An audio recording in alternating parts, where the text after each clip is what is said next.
Kanhangad GLP school കോട്ടച്ചേരിയുടെയും Kunnummal അംഗൻവാടിയുടെയും വാർഷികാഘോഷവും യാത്രയയപ്പും നടന്നു. കുട്ടികളുടെ കലാപരിപാടികൾ ഏറെ ശ്രദ്ധേയമായി. കോട്ടച്ചേരി GLP സ്കൂളിന്റെയും കുന്നുമ്മൽ അംഗൻവാടിയുടെയും വാർഷികാഘോഷവും യാത്രയയപ്പും വിവിധ പരിപാടികളോടെയാണ് നടന്നത്. MLA E ചന്ദ്രശേഖരൻ ഉദ്ഘാടനം നിർവഹിച്ചു. നഗരസഭാ വിദ്യാഭ്യാസ സ്റ്റാൻഡിംഗ് കമ്മിറ്റി ചെയർപേഴ്സൺ പ്രഭാവതി സമ്മാനദാനം നിർവഹിച്ചു. നഗരസഭാ ചെയർപേഴ്സൺ KV സുജാത അധ്യക്ഷത വഹിച്ചു. ഹോസ്റ്റർ KEO മിനി ജോസഫ് മുഖ്യാതിഥിയായി പങ്കെടുത്തു. Senior assistant Rajani M report അവതരണം നടത്തി.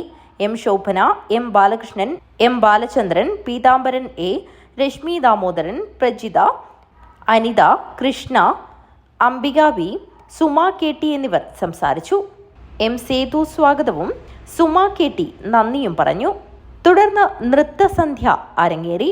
കുട്ടികൾ അവതരിപ്പിച്ച നൃത്തസന്ധ്യ ഏറെ ആസ്വാദകരമായി. തുടർന്ന് MPTA SSG അംഗങ്ങളുടെ നൃത്തവും കൈകൊട്ടിക്കളിയും നടന്നു. News bureau, Kanhangad.